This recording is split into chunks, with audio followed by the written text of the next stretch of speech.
Sales കൂട്ടാൻ എന്താണ് മാർഗം ചിന്തിച്ചിട്ടുണ്ടോ നിങ്ങൾ?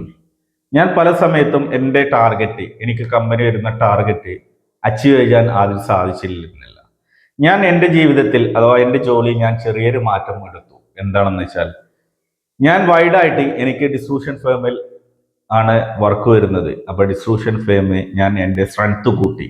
അത് വെച്ചാൽ ഏകദേശം ഒരു ജില്ലയിൽ എത്ര ഡിസ്ട്രിബ്യൂഷൻ വേണം എന്നുള്ളത് എണ്ണം കൂട്ടുമ്പോൾ അനുസരിച്ച് എൻ്റെ ടാർഗറ്റ് സെയിം വരുന്നില്ല, അവരിൽ ഈക്വൽ ആയിട്ട് കുറച്ച് കുറച്ച് വരുന്നു. കാരണം വെച്ചാൽ എനിക്ക് ഇപ്പോൾ ഏകദേശം ഒരു കോടിയാണ് റിസൾട്ട് ചെയ്യണം എന്നുണ്ടെങ്കിൽ ഈ ഡിസ്ട്രിബ്യൂഷൻ കൂട്ടുന്നതോടെ എനിക്ക് എന്താ വെച്ചാൽ ആ ഒരു കോടി ഡിവൈഡ് ചെയ്ത് ചെയ്യാൻ സാധിച്ചു.